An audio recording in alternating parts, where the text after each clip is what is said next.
Hello, everyone, and welcome to episode 16 of the Avocado Gamescast, the sexiest gaming podcast on the internet. I'm Merve, and today we're going to talk about the video game franchises that we'd like to see revived.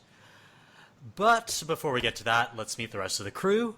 First up, he's one Sweekit and Joke away from a free copy of Sweekit and Tactics. It's PT. Do I have to redeem that at GameStop? Yes, you do. Next, he would not like to buy a vowel. Its science is bad. I would like to solve the riddle. Later. Christ, he's a Sidewinder. He's a California king. It's the Radio Cat. Hello! And finally, he swears it's everywhere. It's everything. It's the Kappa. Hey, what's up, guys?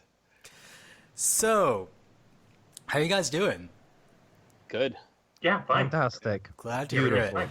So, before we start recording the podcast, we're having a bit of a debate, and I'm hoping our listeners can resolve this. Are minions rubbery, or gooey, or doughy? Radio Cat, you're the expert, please. You're the expert on Please. minions. Please. I like to think of them as rubbery, Thank you. but Yeah, I think of them more as like a Twinkie, like whatever, like I spongy. think a they're little. rubbery on the outside and gooey on the inside. That's what they are. So they're like humans. Like a lot of things. They're Like- low-rent Serbots from the Mega Man Legends games. Serbots Oh, were yeah. They awesome. have jaundice? I think they have jaundice. Can a robot have jaundice? That's the real question here. I mean, if they're very gooey, they're organic, right? Yes, Miss Tron. There Maybe you they go. are. Yeah, see? Case closed. Maybe they are. Case closed. Case closed with uncertainty. Fantastic. So, we've been playing video games recently, I think. Some of us have, maybe. Sure. Yeah. yep. Yep. That's a confirmation. Great. So, what have you guys been playing lately? Who wants to Anybody start? can answer. Who's You gonna can all start answer all that? at once if you want. We'll see what Not used happens. to the Come on. free for all. That's Yeah, we're doing a great free-for-all podcast. today. We're switching things up. Who wants to start? PD, start. Me? Okay. Well, I've been playing essentially two different games, and I'm not entirely sure which one I want to use there. I mean, as I was talking about earlier before the precast, I was finishing up Dragon Quest VIII's bonus material, and I feel that the people responsible for that bonus material need to be ashamed of themselves. Wait, you 'Cause said it's- bonus? There's bonus material on top of bonus material? Well, the original game had a post game, and Alright. And the 3DS port has even more behind that. No, goddamn this Japanese bullshit. Of course there is. Well, I mean, and the funny thing is that beyond like that, I mean, I think a lot of the changes towards the port, this 3DS version, are really great. I think Mhm. they're like a lot of quality of life differences compared to the original. A couple include how the alchemy pot, which is basically the thing where you throw items in and like get combine stuff to like get better items. They used to have a timer in the original game until the very end where you had an option where you could just make it automatic. Well, it's automatic from the start now, which Oh, cool. helps pacing a lot, and also can allow you to break things very much easily when you just throw in items that are several levels ahead of what you're supposed to be. But beyond that, you no longer have to find maps and dungeons. They're like all mapped out for you now. There are two brand new characters who actually can be swapped in during fights. So if your Ooh. one team gets wiped, they'll just start running into the battle, which is helpful. Okay, so it's sort of like what Digimon Story did last year, where if part of your team wipes, then your team just gets replaced by your reserve team or whatever. Right. It's kind of weird. Like all four. Everyone is disposable. all four are dead. They're just these two like, oh, and your backup party just runs onto the field and. But I have a question. About this game.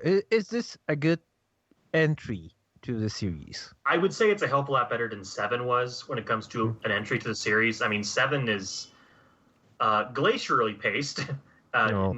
and that's to put it lightly. I mean, the original PS1 version was the infamous 3 hours before you even set a battle. Oh, God. Wow. The 3DS version was about Just like I don't know, Persona 4. That's a an new hour. record. I know the 3DS version was like an hour and a quarter, or at least when I was playing it. But no, this one is a lot more accessible. You're not just running around islands grabbing puzzle pieces to form other islands. There's a more general narrative. The characters are, more interesting. And this version also is, well, I would say it's a lot easier. Well, I shouldn't say it's not a lot easier, but it also is, with the exception of this bonus dungeon where level 99 is essentially required. It's generally fair, but no. So that's what's the BS of the bonus dungeon? You're getting into that. Okay, I will just say this up front. The bonus dungeon is essentially a boss gauntlet of sorts. Except boss rush. Right. except well, they're not. Thankfully, they're not at the same all at once, and you can leave and do something else. However, and it's not just the boss at their normal level. It's their boss at like the highest level. So you're basically fighting people from throughout, and Dragon Quest has some really irritating status effects. Like someone can just shock you, and then you'll fall down and you'll lose your turn. Now imagine them doing that like every other turn and being able to attack 3 to 4 times a round, and it's just they just stack the deck against you, and it's just so infuriating. And so there's that. And there's another thing that actually kind of drove me nuts. And actually, one of the new additions to the game, which I really like, is to use the 3DS's photo capabilities. They allow you to take photos. And then there's a guy in one of the early towns that straight up says, "Hey, I'm going to give you these photo assignments. Go ahead and take photos." And it's actually kind of cool to explore and track things down, and the items you get are actually pretty good. So it's not a complete, waste of your time. But the final challenges are based entirely on finding these sparkles in the overworld that only appear every 24 hours in one of 5 random spots, and they can just appear. And I was reading a guide on it, and I was like saying, what the hell is this? This is like MMORPG crap. Where just like yeah, why does that need to be in a single player game? Presumably a single player game is a game where you're like, I'm going to play this whenever I have the time on my own schedule. I mean, and there's a lot of actually weird time things, but which are not as damaging as that. I mean, there's a cool little shop that reloads every 24 hours with a new item, that's kind of cool, I guess. But stuff like this is just kind of But I will say, but again, if you want to play a version of this game, I would recommend this game. I mean, granted, first things first, the graphics are not quite the PS2 version. Obviously, there's some noticeable pop-in as you're walking around the overworld. Like trees will suddenly appear in front of your face, and but that's not such a big deal. But yeah, it's been a perfect sit there and play it during my lunch break at work routine. Now, about the graphics, are you playing on the new 3DS or the old one? I am playing on the new 3DS. I did hear that the loading times were better, and actually there is no 3D capability in this game. Oh, which frankly is good, because again, I feel that they kind of bit off more than they can chew with this type of game, because one of 8's big features is that it's got this outstanding overworld. I mean, this was like 2003, 2004, I believe, where this was back in the day where like overworlds were starting to not exist in JRPGs. Right. And yet here's this giant world where you can like walk around and go out to a bunch of hills somewhere, and hey, there's a treasure chest you can open up, and it was really, really well done. And I don't really think much of the effect has been taken down because, well, it's on a smaller screen, but yeah. So there's that, and I mean, I won't say too much about this other thing, but I don't know if we were talking about Resident Evil 7 in the last podcast. I haven't caught up on that yet, but I've been playing that as well. Yeah, we did talk a bit about Resident Evil 7 on the last podcast. I think. Yeah, I was playing. You were playing it, right? I forget. Were you playing it in VR or? No. We talked about VR, but I was not playing it in VR. I wish. Oh, yeah. I've heard it's a uniquely scary experience in VR. That would be so disorienting. I mean, the game itself is already too dark for me. Like, no, I literally can't see anything sometimes. Especially What's when the point? It's I know. spooky. I will say this, and I was kind of joking about it earlier in the daily thread, but this game's dialogue is just the most questionable stuff I've heard in a while. Like, I'm not a prude by any stretch of the imagination, but there's only so many times you can just randomly just drop the F-bomb before it just means nothing. like the main character's response to everything is fuck you. Well, he is in a house full of devil people, so Yeah. In fact, one of my favorite parts is like there's a sequence where someone's like mocking him on a television, and the television explodes, and his ultimate reaction is "fuck." yeah, that would be Oh, my yeah. reaction. That's really bizarre because presumably the script was originally written in Japanese, right? And Yeah. they don't really have equivalent curse words. Yeah. So it's a localization choice to add those curse words in the English script. And there's also, and the main character just isn't terribly interesting anyway. He's just a normal guy. He's not like some Raccoon City cop or anything. Just a normal guy trying to look for his girlfriend who's been lost for 3 years or whatever. And it's and the line reading is so bad. And I think it was just done on purpose. Like there's so bad it's good voice acting, and then there's just plain bad voice acting. Like one of the villains just says groovy during a fight, and his response is, "That is not groovy." and that tone of voice, and I'm like, oh my god! And I had to repeat that sequence like 7 times, so I got to hear that same line over and over again. Yeah, it sucks when you have to watch the same cutscene over and over again because you keep failing. Yeah. I've actually had that experience, so let me tell you about what I've been playing. Is this platformer called Poi, and I just beat it last night because I made myself beat it last night. So it was released a couple of weeks ago. It's not as hotly anticipated as the other 3D platformers that are coming this year, which you might have heard of, A Hat in Time and Yooka-Laylee. But it had a sizable following. It was in early access for a while. Got some decent reception. Mm-hmm. So you know what? I thought, hey, I'm gonna play it. I like 3D platformers. This is not a great 3D platformer, unfortunately. Aww. Yeah, that's it's not really sad. surprising. That's So- not surprising at all. Yeah, It's upsetting because that genre needs good games in this era. I don't think it Yeah. ever had like 2 good games, and then it kind of left in it got lost somewhere along the way. Yeah, well, in any case, I think this is drawing more from Nintendo games, more from, say, Super Mario 64 and Sunshine, than from the Rareware style platformers, which were the huge collectathons. So it really is kind of a poor man's Super Mario 64, down to each of the main levels having an objective and a medallion, which is the equivalent of Super Mario 64 stars associated with it. And one of the medallions for each level is to collect 100 coins. It really is a Super Mario 64 ripoff. Yeah, and it's got more of that sense of wonder than the whole like mini game filled cartoon that Rare does. In any case, while it does generate that sense of wonder and it has that charming presentation that Mario does so well, it has a lot of frustrations that really mark it as a $15 indie game rather than, the full-blown experience that you could get from a more polished game. For example, the mouse and keyboard controls are not remappable, which is insane for a PC game. Wow, Yeah, bummer. This is not a port from a console game. This is a game released for PC. Yeah, that sucks. That's insane. It is. Like there are other problems with, in Super Mario 64, you know exactly how many stars you need to collect before a door unlocks.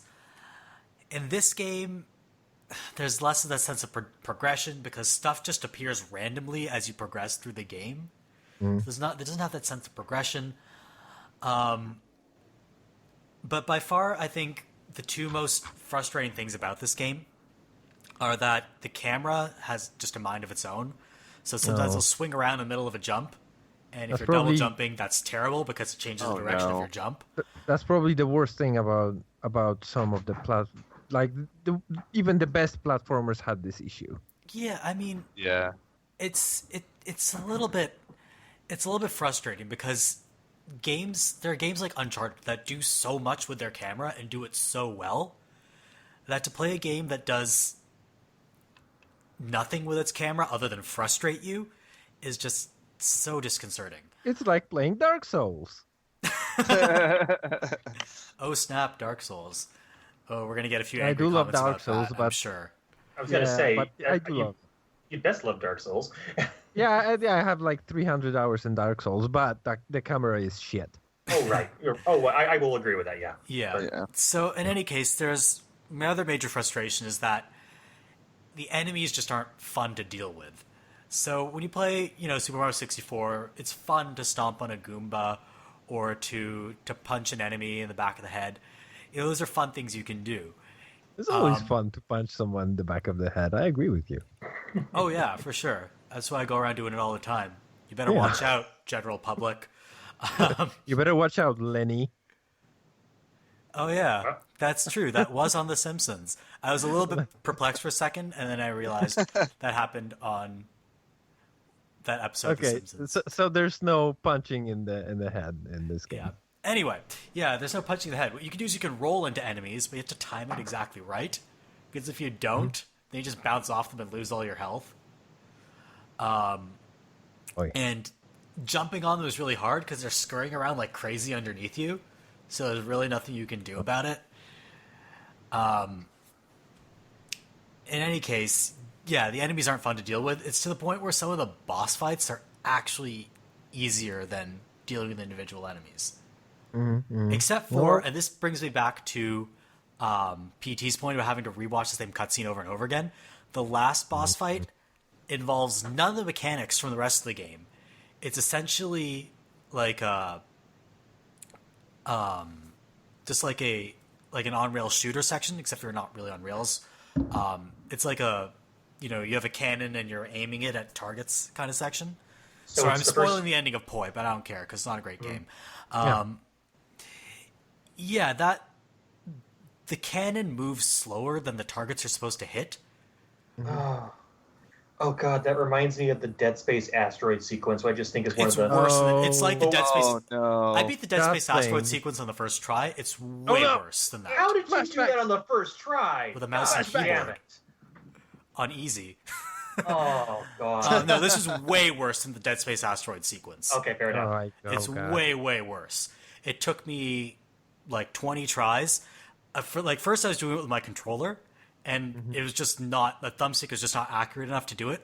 So then I moved to, this is not something you aim with a mouse, something you aim with WASDs, because remember, the controls are unmappable. Get it. So I tried it on keyboard, but then I was firing and moving my my cannon with the same hand. So then the one nice thing about this game is you can use keyboard and controller at the same time. So I was firing with the controller and aiming with WASDs. I was able to beat it with that after about 20 tries. That sounds Nice. like the early days of emulation. Yeah, It sounds like a pretty good contender for a pretty bad game at the end of the year discussion. I don't think it's going to end up being one of my worst games of the year, but I'd say it's a game that's thoroughly mediocre. It doesn't control well enough. But you didn't sell me on it at all. No. It sounded really I mean, bad. it's charming. The presentation is great. It's a nice soundtrack. The graphics look pretty nice. It's got that nice polygonal feel, but updated for the current gen. The environments look nice. Some of the levels are somewhat imaginative. And if you're nostalgic for the Arrow 3D platformers, it's really nice. But beyond that, it's not that great. So yeah, Alright. don't buy it unless you have $15 to burn. It's like you get So it for hold out $5 on a for sale. Then ukulele. sure, go ahead. So 1 star. One star. 1 star. Patented. 0 out of 10. Patented Worst game Apple- ever. Yes. This Metacritic Patented bomb this shit. avocado should- review. I should clarify, even though I was really so-called hating on the two games I was just discussing, I recommend them both highly. Thumbs up. Yeah, we're not just hating on games. We love them. Right. Yeah, Right. sometimes I wonder because we rail on so many things on this podcast. I wonder if listeners think, do we actually like video games? Yeah, And the it answer is sounds. no. We actually hate them, which is why we run a That's why we podcast do every the 2 weeks podcast. talking Yeah. about them. It's like I have my share of problems of RE7, but I think it's been fun so far, and it's been a lot of fun. There are some inspired sequences, especially towards the beginning, but Don't you mean it's fucking fun? Fuck. Yeah. Anyway, Go ahead. I'm sorry. yeah, Kappa, what have you been playing? I've been playing so much Halo. I finished Halo Wars on a replay because Halo Wars 2 is coming out, and I just kind of got sucked right back into that universe.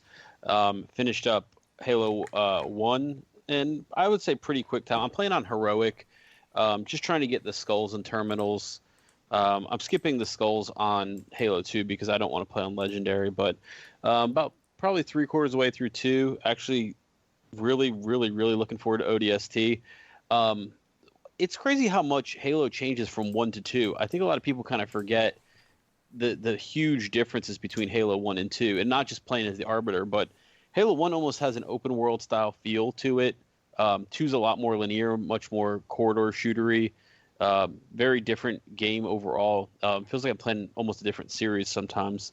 The remasters look great. I don't know if you guys have picked up any of the remasters. They're only out on Xbox One, though, right? Yeah, but what I've been doing is, Halo Wars has a proper PC release. If you pre-order Halo Wars 2, you get a proper Halo Wars Definitive Edition that you can play on PC with all the graphical upgrades that entails. Looks really good, plays even better. So psyched that Microsoft is really embracing this Play Anywhere, and Halo Wars 2 became a no-brainer for me to buy once the Play Anywhere part of it was announced. What I've been doing is I've been playing on my Xbox, but streaming to my PC, just for ease of use. My office is a little bit more quiet, easier for me to get away to. And it's been pretty much flawless, I will say.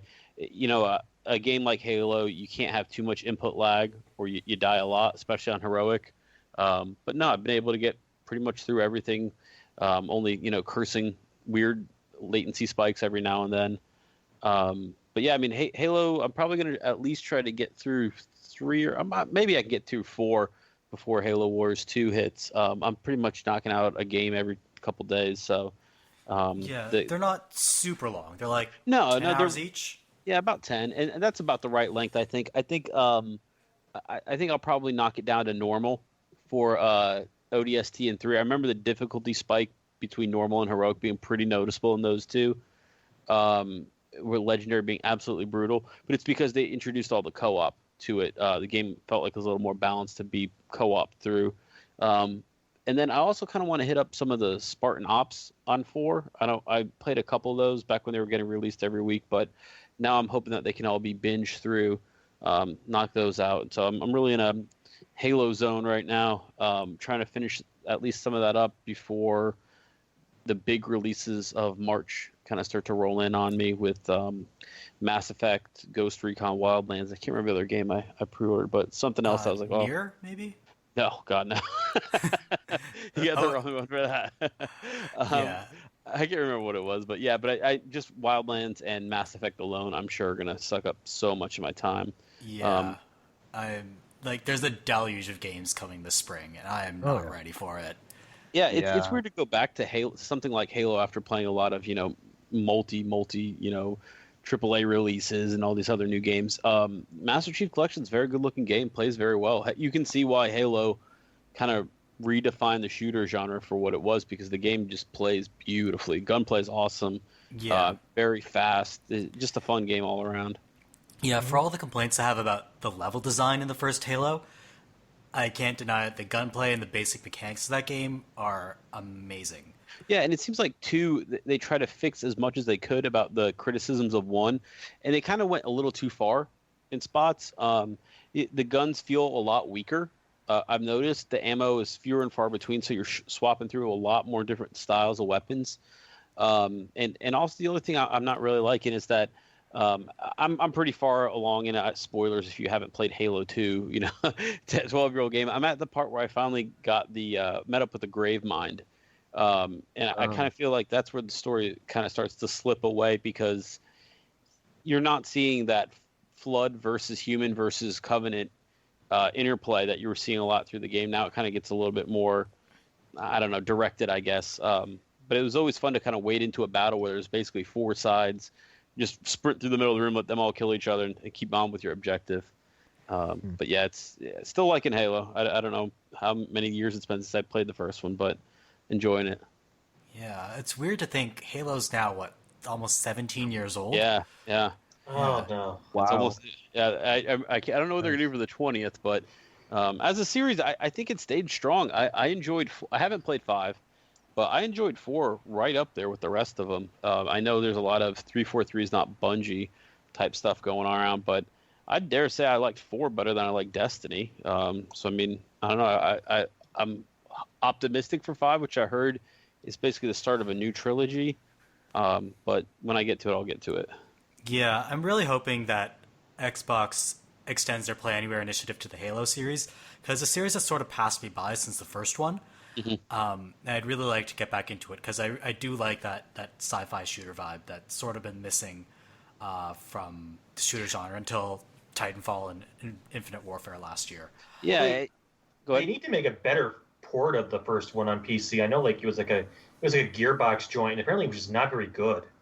Yeah, I have a feeling that Play Anywhere is probably going to stick around, but Microsoft's been doing good stuff with Play Anywhere and backwards compatibility. I bet you that there's somebody at the office saying, "Let's make a backwards compatible, let's make a Play Anywhere Master Chief Collection, get that out the door." And I mean that would open up, Halo 6 onward for PC players. I Xbox would dump One a is ton of money basically into PC. that, for sure. Yeah, I mean, I like where Microsoft's going as far as Play Anywhere. I think it's a really, really smart move. That combined with backwards compatibility makes me. If Xbox had more exclusives, it'd be really easy to recommend it right now. But I mean, right now, PlayStation's the only place you can play 3 or 4 of those exclusives that I think are system sellers, whereas Microsoft maybe has Crackdown at this point, besides Halo. Sunset Overdrive. I don't know what people are Yeah. into. Yeah. So Radio Cat, what have you been playing? Well, speaking of PS4 exclusives, Ooh. I'm playing Neo. Oh, yeah. Oh. I've heard good The things Dark about Souls of Japanese Yeah. something. it. Did you just say it's the Japanese Dark Souls? Well, no, I meant to say Japanese mythos. Yeah. or Okay. It takes mythology. place in 1600 Japan, and it's pretty cool. I'm digging it a lot. Cool. It's Team Ninjas. Yeah. Right. Yeah. It's like almost their take on like that action RPG in the vein of Dark Souls. Like, it's almost doing it a disservice to call it a Dark Souls like clone or just to refer to Dark Souls, because like the more into it I get, it's got a lot of depth that like even goes beyond some of Dark Souls. At least watch it. fighting. Watch it. Hey. Oh, you're on thin ice now. Oh man. It's okay. I hate Dark Souls. We can fight this war together. Wow. Okay, you're No. wrong. You're wrong, but wait, carry on. I think Kappa missed the podcast where we had a huge fight over 3D platformers. Ugh. And I was like, Well, yeah, there's DK64 is great. Yeah, Anyway, sorry, continue. there's stances, so you can like that adds a whole another layer of fighting, like because your attacks are different depending on what stance you're fighting in, and like you can you're changing your stances with attacks as you level up and stuff. So the fighting combat is really complex, and they just keep throwing more and more depth at it, and I mean, I'm really enjoying it. There's a bunch of loot, like they do a good job of balancing random drops, and then every once in a while, if you're exploring enough, you can find a named item. Cool. Yeah, so the drops I've heard are sort of almost like a Diablo-style loot system. or Ooh, maybe nice. people just call every loot system Diablo-style. That's actually kind of interesting don't to combine like a Diablo loot system with a like kind of a Dark Souls game. Yeah, I'm sure the randomness gets frustrating though. I mean, you got to be careful with those Diablo loot systems because every now and then you're just chasing that one item that finishes your build, and it makes the whole rest of the probably. game annoying. But as also, Radio Cat said, there are still some like set items in the world, so it's not that bad. and sometimes Yeah. games with loot systems just ruin it. Like the second Darksiders to me is just Oh that yeah, game that was thing. that game was bloated to begin with. Yeah, And I then don't like just that game. now let's just I just thought it was terrible, but it was just but why did that need a loot system? It didn't need one. And Yeah. I mean, it's kind of like the first Mass Effect. Did it really need a loot system? Not It did really. not. Now, Radio they Cat, rightfully removed it. important question. For the sequels. So Yes. go ahead. Important question, Radio Cat. Are there any Okay. ninjas in the game? There are. I mean, you're kind of a ninja. I haven't really encountered any ninjas, but I'm still very early. I've only really fought one boss. I'm on the second boss, who is just kicking my ass right now. So I gotta get probably after this podcast, I'm just gonna go back and start grinding and getting Cool. some levels. Okay, cool. Are there any guidance in the game then? I Okay, mean, not so far, but there are some Okay. crazy monsters and vampire people. So Oh, any booby ladies? Do you There's even been need to one ask? blood, so- Okay. well, Yeah. Itagachi is not there anymore, guys. Like, how do you know that? Oh man, really? He hasn't been there for a while, actually. Oh, forget about that. Well, okay. Well, then no booby ladies for anyone. Aw. Yeah, if you want booby ladies, go play Yakuza 0. Actually, Actually, no, the women are more realistically proportioned in that game. yeah, I and- think the Ninja Gaiden games are Yeah. a bit infamous for that. Yeah, with good reason. Anyway, Yes. Science, have you been playing any booby lady games? No, actually not, because I've been playing Resident Evil 7 to completion.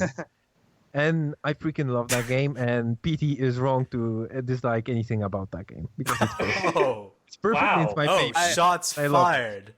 I don't It's- hate the game. I just I think the dialogue is.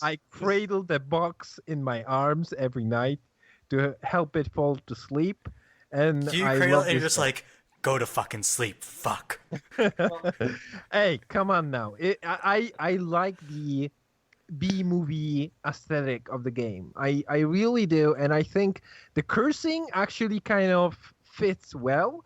And I don't think it's I never caught myself thinking, oh, these are voice actors. I kind of believe these people saying what they're saying, except for maybe Zoe, which, well, that accent is kind of like weird, but maybe she actually has that accent. I'm not quite sure what's the deal with the voice actor, but it kind of like made me question, like, okay, I'm not quite sure what she's doing there.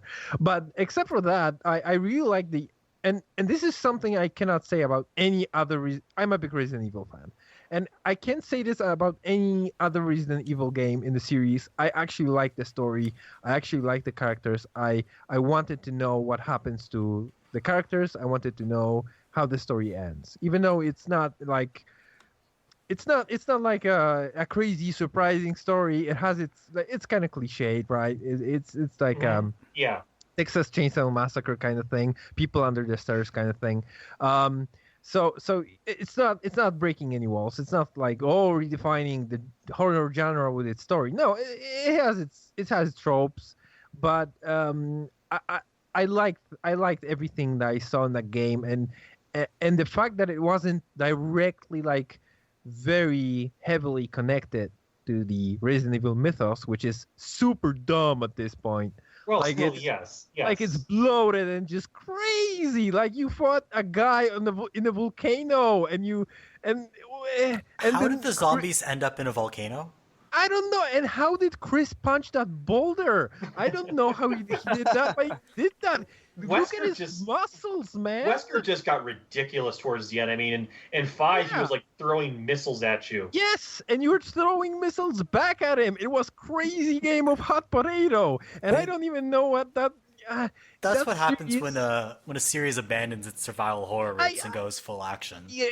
Hey, okay. Couple of things here. Capcom, I didn't know you were capable of making a game I like anymore. Okay, and I played this game and I was like, oh, Capcom, you got super sexy again. I don't know what happened there. Like, did you buy new clothes or something? Because it's been a couple of years and I had no idea you were capable of this. So I'm glad. I'm really glad because I was worried about you, Capcom. So even though it's not selling as well as Resident Evil 6, which is criminal. That is criminal. That is totally It's criminal. But let me say this. Resident Evil 7 takes the best parts, I think, of the early Resident Evil games. And, depends on what you define as early, because the Resident Evil remake was also kind of like a part of that, but whatever.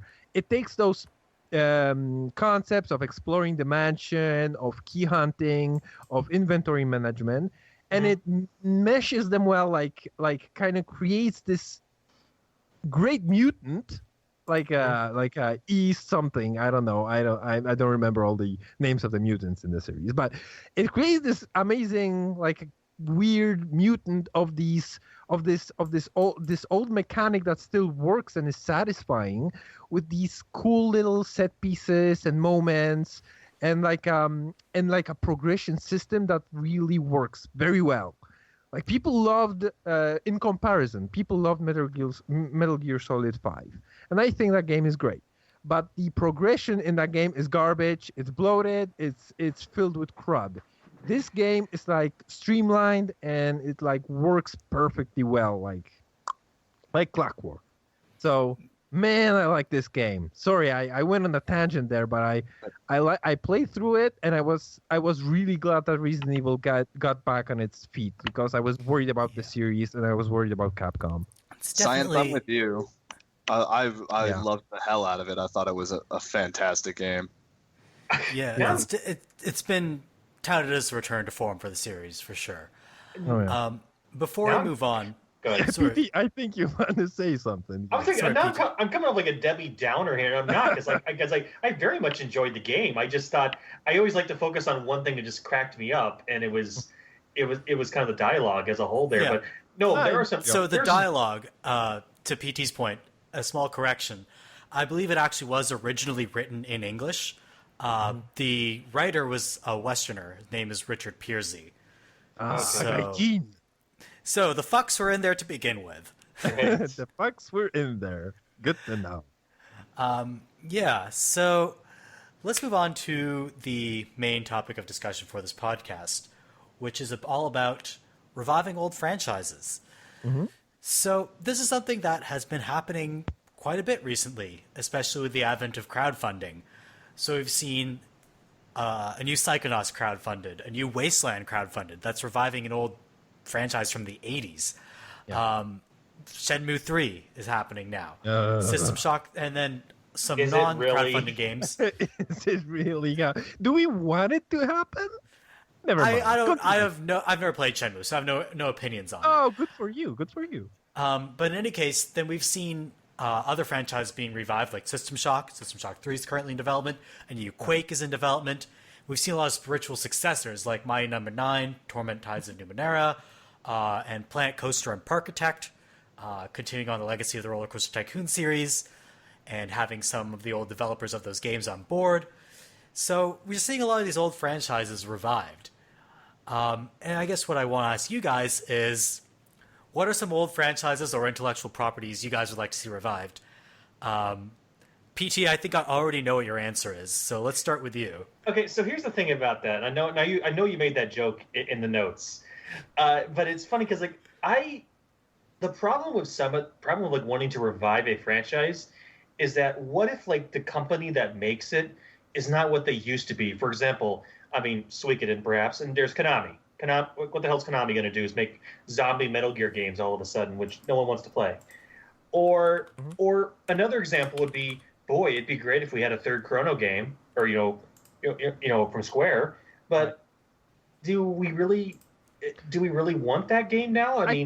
I think for this question, we imagine a world in which the team exists still, and you think that they are capable of creating something interesting with the franchise. Let's just imagine that a world exists in which Konami is still a thing.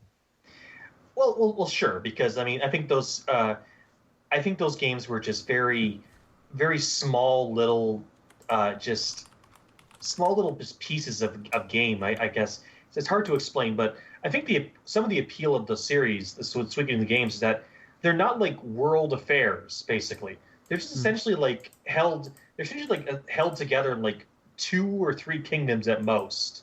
It's like it's a regional conflict. It's like the world is not in mortal danger. I think. PT, I have a question. Sorry, Yes. which one is your favorite Suikoden game? 2. Hell yeah! Okay, high five, virtual Nope. high five.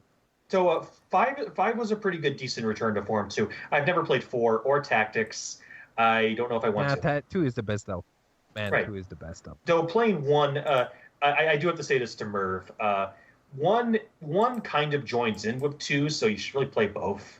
Oh yeah, Even though I think so. 1 is really stock simple, especially in this day and age. It's kind of boring actually most of the time. Kind of boring, but it's like 20 hours. It's nothing crazy. Yeah, you could play through it pretty quickly with a FAQ or something. Yeah, it's a PSN Classic now, right? Yeah, it's been a I PSN think Classic. so. Okay, so I might actually be able to play it on a machine I have. Yeah, so Suikoden is a possibility for a revival in a world where the Suikoden team still exists and still makes great games. And to kind of go back to it, as I was saying earlier, yeah, I mean, I wouldn't mind a 3rd Chrono game. I mean, I'm one of the apparently the heterics that liked Chrono Cross a lot, though I have to say, like, I was obsessed with Chrono Trigger when I was a kid.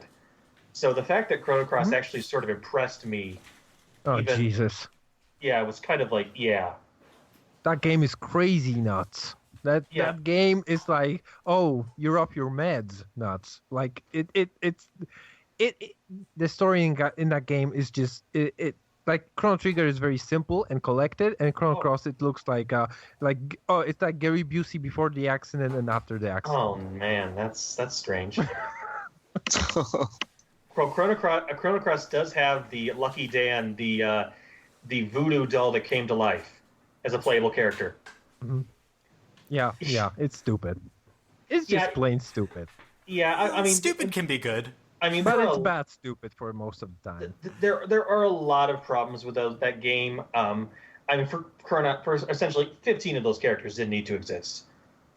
Like, it was just kind of like this gimmick of like, well, we got to have all these characters in there. And we got to like make this, because they actually did a pretty impressive job with the that linguistics translator or whatever, where they got everyone just like having their weird accents, and really it took a lot of work. And yeah, no, I don't want to bloat this segment too much, but one thing I'm gonna say about Chrono Cross is that if they didn't like sacrifice all that budget on those hundreds and hundreds of characters, like it's not actually not, it's 100 something, but it's like 40, I believe. 40. I know, I'm joking.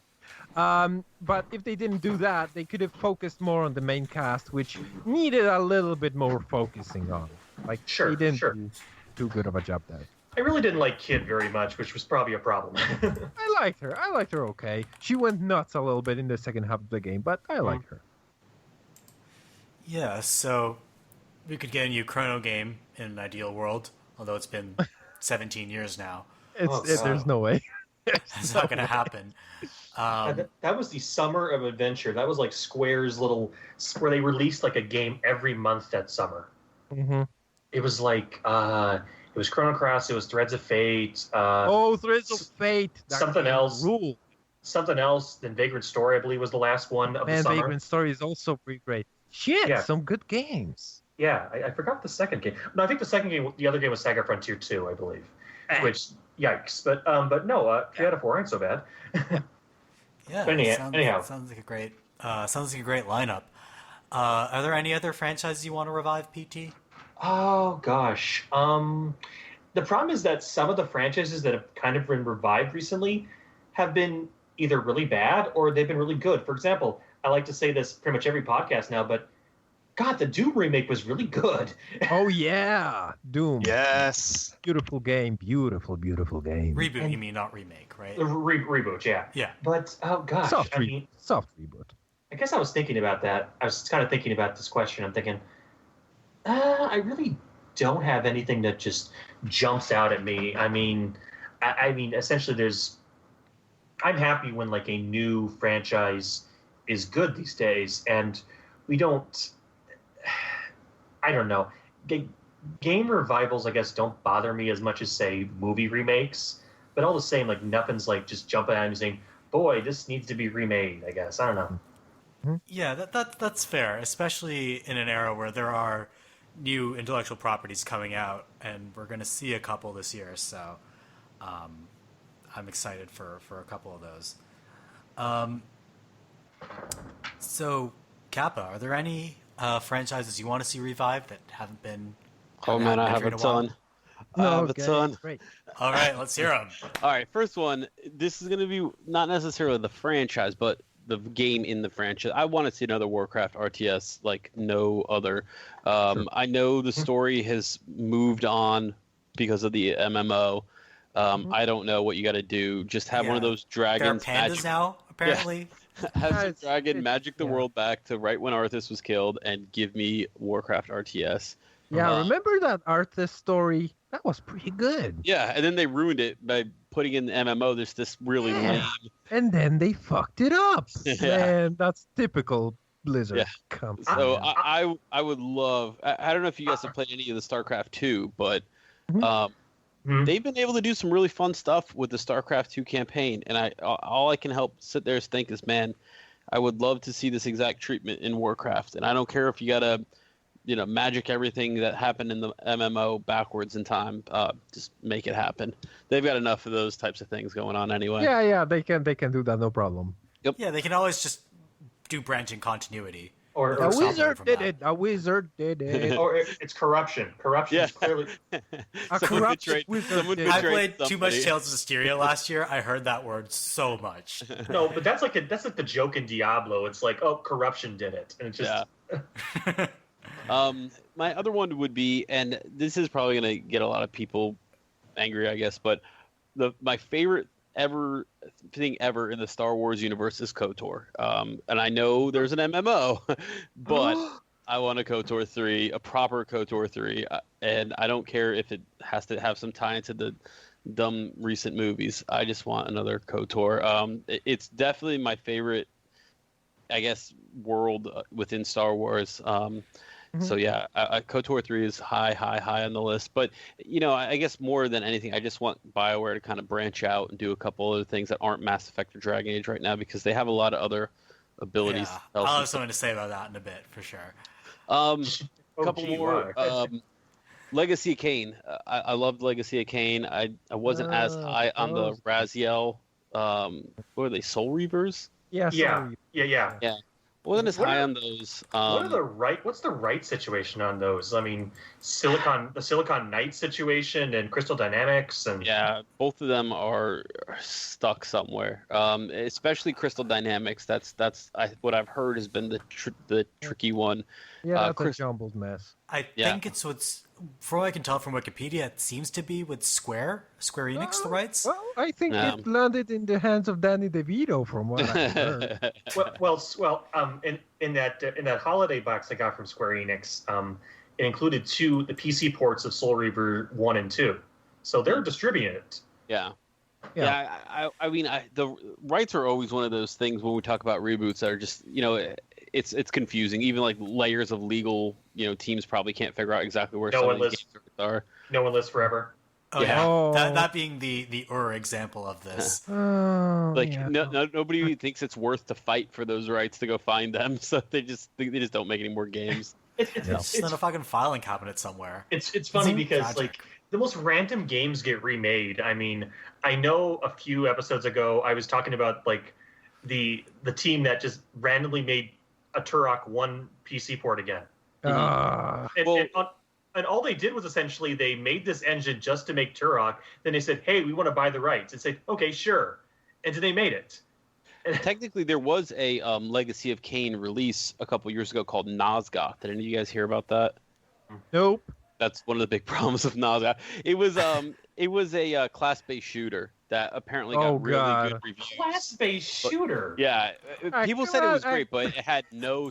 I mean, it had such a random tie-in. Like it was vampires versus Who released middle-aged Who guys. released it? Oh Who man, released it? I have no idea. But The developers, according to Wikipedia, were Psyonix, and the publisher was Square Enix. According to Wikipedia, Oh, Square Nosgoth Enix. was never officially released, but began open beta in January 2015. The game officially shut down its servers on May 31st, 2016. yeah, so there you go. So sort of an Agents of Mayhem type situation, Like I'm Square guessing. Enix doesn't know what to do with this franchise. I think Square like, Enix they doesn't sit know around what to do. and like, But okay, what do we do with this franchise? We either turn it into a class-based shooter or turn it into Hitman. What do we do? Like, I don't know. To be fair, they've done okay on the PC side. I mean, you can make fun of their Japanese output all you want. I think you're talking about like Tomb Raider and Hitman have both. But I love my Tomb problem. Raider and I love oh, Hitman, sorry, so- just to correct myself, I didn't mean Agents of Mayhem. I meant Smash and Grab. Anyway, continue. Oh yeah. I think that Square Enix just has unrealistic sales expectations, as we've all talked about Oh yeah. millions Mhm. of times. Like if a game doesn't come out, they have no patience for games. They want them to sell 10 billion and that's it. They don't support little cult games anymore that only sell 2 or 3 million. You know, I mean, it's so weird their mentality right now. Yeah, I mean, for example, Sleeping Dogs, a new IP, they thought it could sell like 4 million. It sold about 2 million, and they were That's a disappointed failure. with that. Yeah. Well, they that's- were disappointed probably because of the horrible time sink it has been for them. Yeah, that game was just like that was a true crime and just Yeah. changed everything. It was stupid. Yeah, but it expensive. wasn't even. It was under Activision all that for all that time. It was Activision. They didn't pay Yeah, more than yeah. anything to That's stick out. true. They didn't pay for Yeah. shit. That's true. That's true. I've got one more. Have any of you guys played the Call of Cthulhu game? Yes. The shooter. Yes. Yes. I can't remember what the subtitle of it right now is. That game is primed for a remake. Lovecraft has always kind of been like, weird. But they're making a Cthulhu something kind of game, first-person game, right? I don't know. I haven't I heard think- anything. There's like a One Cthulhu second. game every year. No, Yeah, no, but but Most it's of them like crappy, some like of them it's good. no, but it's like a really like a serious Cthulhu game coming out soon, like a very true to a Lovecraft game. Like you guys- I'm Dark Corners I'm of the gonna- Earth. That's it. Dark Horse Earth, yeah. Oh, I've got yeah. it right up on Wikipedia right now. Yeah, that one had a lot of like cool stuff with like sanity. It had a really weird. You needed to heal yourself. Like you had to like basically perform like a surgery mini game to fix yourself. It wasn't like just use a health pack. A lot of cool little mechanics in that game. That game would definitely be good for a release. Oh shit! Look, I found it. The new game is just called Call of Cthulhu, and I just typed it in the thingy, and maybe we will do the notes with it. Who's making So, it? yeah. The official video game. Yeah. Full Call of website Cthulhu- comes soon. Yeah. Oh no, it's a Focus Home Interactive title. Oh Yeah. no! Yeah, that doesn't bode well. But actually, people from what they played of it said it's kind of cool. It's kind of cool. And Cyanide developed it. That's hit and miss too. Yeah, that's true. But as I said, some people played it. Like there's been like an alpha thing, and people said it's okay. It has some RPG elements. It has some sanity elements. It has some cool hooks to it. Well, hopefully it turns Screenshots out look good. pretty. Yeah, we'll see. We'll see. Yeah, it's really hard to tell this early in the game. Yeah, We'll see how it turns out. Science, what do you want to revive? I've got only 2 candidates because I'm efficient, and I thought to myself, okay, like what do I want to do with reviving a franchise? Now I don't want to. I like new franchises. I hate going back to the well. For me, that's a waste of time because we've got so many new cool ideas. And I'm not really interested in revisiting worlds because that's not a thing I really want to do because it's enough for me to spend my time in one game. Like, okay, I'm good with this world. Like, I'm done. So I don't want to go back for that either. But what I do want to go back for is if the mechanics were really good and they weren't really like made in a better way yet to this point. Like they weren't like utilized in a way I found those old games to be good and satisfying. Like So my two candidates are Dungeon Keeper. Really, Which Yeah. that's sort of a semi-revival in the form of dungeons, yes, right? yeah. There are a couple of things that try to do like what Dungeon Keeper did, but failed miserably. And I think that they all kind of missed the point. Like there was a fun thing about Dungeon Keeper about it being like kind of a fun zoo monster tycoon actually, and that's the point of the game. I want like a cool revival to take. Like I know it can be done well, and it can be done like in a really entertaining way, not focusing on the combat or the heroes or boring like wizards or whatever. Just make a cool monster zoo tycoon kind of thing with like traps and shit. That's what's fun about that game. So that's that, but obviously probably that won't be done because that was Bullfrog in its prime, and even Dungeon Keeper 2 kind of was a little bit worse than Dungeon Keeper 1. So yeah, probably won't be ever done, but who knows? Maybe someone will do it justice once. one Yeah, day. like EA with another mobile game. Yeah, fuck them. Fuck those guys. God damn it. God damn those bastards. Okay, so you broke my heart right there. Okay, second one is Wario Land. Now, Wario Land, a Yes. franchise which peaked with Wario Land 3, the perfect platformer. My favorite platformer. It's the perfect thing ever. It's a platformer that did a thing that no other game has ever done since this game, basically. It didn't And what is that have thing? the thing is that you didn't die in this game. You didn't die. You never died. You, it was like it's complicated actually to kind of describe. You had Wario, and he could get by interacting with certain objects. He could get in a certain state. He could transform into a zombie, or like he could like turn into like ice, or like turn into a creature. And by interacting with these other like enemies and like things in the environment, so he interacted with them, and when you like met an obstacle, it could like the level was designed in such a way that when you met some kind of an obstacle and maybe it turned you back because you were a vampire and you like encountered garlic, it turned you back into a human and you can no longer fly, and you drop down to the bottom of the level and you had to start this little sequence again. So it was like a checkpoint without the checkpoints, right?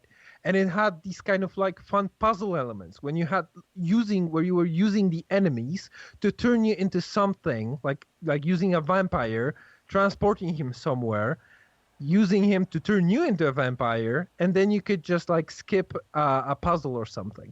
Like it was so cool. And then it had this like kind of quasi open-ended way of dealing with levels. Like you had like a kind of a Metroidvania kind of thing, but not really, because you can pick kind of levels, but there were like 5 levels open up at the same time, and you can like went into one, did a thing, maybe you acquired something that let you progress in something else, and it was really cool. And I haven't seen it done this well up to this point. Like a 2D platformers didn't do that thing anymore. Like, okay, it was a weird experimental thing, let's move on. And I was like, no, it was so good, and like it's so different. It's like a puzzle platformer that's not reliant on pushing buttons and doing stupid dumb stuff, but like kind of Moving you blocks know around. Yeah.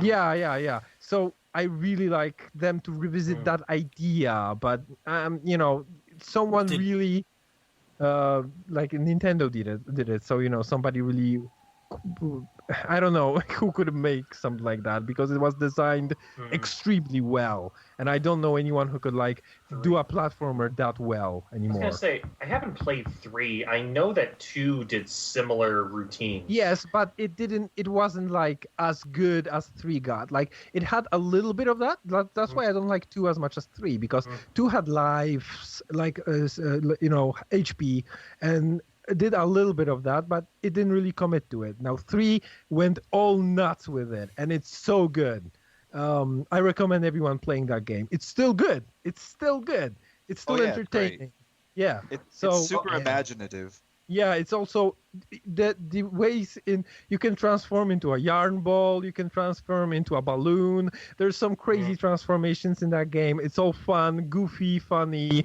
The animations are spectacular. It's a fantastic game, and it One was thing a I was- Game Boy Color game. God damn Yeah. it! One thing I was going to say about two though which was my favorite thing was you could actually get to the end of the game by simply just not touching the controller and having the people just carry you out of the castle and throw you out. Yeah, that was it. Yeah, I remember that. That's Secret pretty ending. good. Great. Yeah. And there's like Um, stuff after the end of the game in this game, so like a new game plus or something. It's great. It's fantastic. I wish, Yes. Yeah, I For wish sure. people would have made it. So, Radio Cat, what do you want to revive? All right. Well, I know last week I kind of talked about Time Splitters being a hidden gem, and so yeah. that's another one. Like, I won't go deep into that because we already talked about it at length last week, but I think that game could really benefit from a modern treatment and coming back, and with more advancements in shooting like games, I think that they could really make something cool with that, especially with like online capabilities and stuff now And too. remember when they were Crytek was making another Time Splitters and that kind of petered out? Yes, I do, and it breaks my heart. Yeah, it did break my heart too. Crytek is just sort of petering out right now. Yeah, but it was like a long time ago, so Yeah, that company is, from reading about it, just not in good. Was never in good shape the last couple of years. yeah, but it was like pre-Crisis 2, I think they said, "Oh, we're making Time Splitters." So it was a possibility back then, but they never did anything with it. Let's make so. rice. Yeah. Let's make rice instead. Oh, Yeah. Yeah, I never gave up hope, but I one day maybe. Turned into a skeleton, waiting for Time Splitters. Yeah. Another one is I mean, it's getting a spiritual successor with Ukulele, but Banjo-Kazooie was my shit, and I would love to see another one of those. Sure, Yeah. never a fan, but I'm gonna say Yeah, I mean, I know it's very specific, like tastes for me, and I know a lot of people hate on it, but it has that collectathon feeling, and they just nailed all the different worlds. Now, two things. What do you think about Ukulele? I'm cautiously optimistic. I've kind of like avoided some of the stuff. I'm a backer, and I actually just switched because I had originally signed up for the Wii U version, but they canceled that. So I can switch over to Steam, and they're gonna give me the toy box. So that should be like coming soon. And I'd like to try and get my hands on and try that out because I think that'd be a good indicator of how optimistic I should be for the full game. Okay, and one more thing. What did you think about Banjo-Kazooie Nuts and Bolts? One of my favorite games ever. So please be careful what you're going to say about it. Just shit on it. Okay. Well, I originally was disappointed with it because it was not what I wanted. I just wanted Banjo-Kazooie. Yeah. But it has some of its own merits, and it reminded me a lot of the oddly enough, the old Lego Racers game for N64. Yeah, because you could build your own cool. custom carts, and it just took that to the next logical step, where what you build actually changes the dynamics of the vehicle. And someone had the conversation. What did you want? What franchise do you want for it to be remade? And someone said Lego Racers, and then they came out with Banjo and Kazooie Nuts and Bolts, and they lost their shit. Yeah, I mean I still think of that because I just remember building these crazy cars and Lego Racers, and Banjo-Kazooie was definitely the next logical step in that. Yeah. So are there any other franchises you want to see revived? This is one that I don't think I've ever beaten one of these games, but I would love to see it with a more modern take. The Jet Set Radio series. Mm-hmm. I think that could be really cool with a like big open world and like more modern physics and stuff, I think that could be a lot of fun. Sure. I haven't played Future, probably because it hasn't come out in anything but the Xbox. Seriously, get a PC version out there. God damn it. And to clarify, Jet Set Radio is one of my favorite games of all time. But I know that Future it wasn't total open world, but it was definitely not like, it wasn't like the time-based, speed run point gathering thing that the first game was. And I know some people were kind of like, but I want to play it, obviously. But again, original Xbox, it was never going to happen for me. Yeah. And I bought the PC port of the first game, which was okay. It was fine. The port was fine, but they should just get. That's so frustrating to me. But no, that would be something that I would like to see remade. Yeah, that'd be a good one. Mhm. Yeah. If you want to relive your nostalgia, it's for $8 on Steam. So Nice. And make sure you restart your computer. That game had a weird bug where it would go super slow unless you restart your computer for some reason. Yeah. I just remember one thing. I'm just gonna add one thing to my list. 2 words. Viva Pinata. That's it. Yes. Did you think of Viva Pinata because you're looking at the Banjo-Kazooie Nuts and Bolts Wikipedia page and it's built on the Viva Pinata engine? Yes. Shut Shut up! You're in my head, man. See, I'm being silly about Square, and yet you're talking about like a rare that doesn't even it exists even less than Squeenix does these days. Yes. Yeah, I mean, half the devs went on to form the studio that's making Yooka-Laylee. Mm-hmm. Yeah. Not that I can remember the name of that So studio. make a crowdfunding Kickstarter fucking thing about my Viva fucking Pinatas. Platonic, that's Yooka-Laylee studio. I'll back that, man. I'll do it. That's the first thing I'm going to back. I never backed anything. I'll back a Viva Pinata thing. I backed my new Yeah, number so 9. get Platonic to make Viva Pinata, and Yes. then No. you'll have it back with you. Got it. So as for games that I want to revive, I don't think there's going to be too many surprises on my list. I really want to revive both Perfect Dark and No One Lives Forever. We don't have a lot of cool female-fronted first-person shooters anymore, so I want to see both of those. No One Lives return to Forever the is forefront. such a good game. I haven't know. played it in a while, but It's amazing, and it sucks that you can't really buy a legal copy of it anymore. yeah, and yeah. Which one do you prefer? First one or second one? First one. Okay, cool. Can you even run the games like in modern PCs these days, or? Yeah, you can, Yeah, I think so. Yeah. but I mean, they're surprisingly forwards compatible, but they. Who's got the rights to that? I don't know. No one knows. No one Is- knows.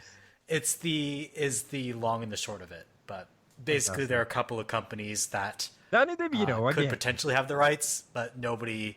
It's not worth figuring out who owns the rights because that's going to involve legal scuffles. Yeah, it was like So with they can't get System Shock 2, I think the same thing was happening for a long time, wasn't it? Yeah, so they're really going to need a lot of big studio money behind it if they're ever going to sort out the rights, and that Yeah. money just doesn't exist. Yeah. They would rather probably make another thing that's similar to that. Yeah, if they make a spiritual successor to No One Lives Forever, I'd be so there. Yeah. Let's take the 60s spy aesthetic, put a cool female heroine at the head of it, and you're good to go.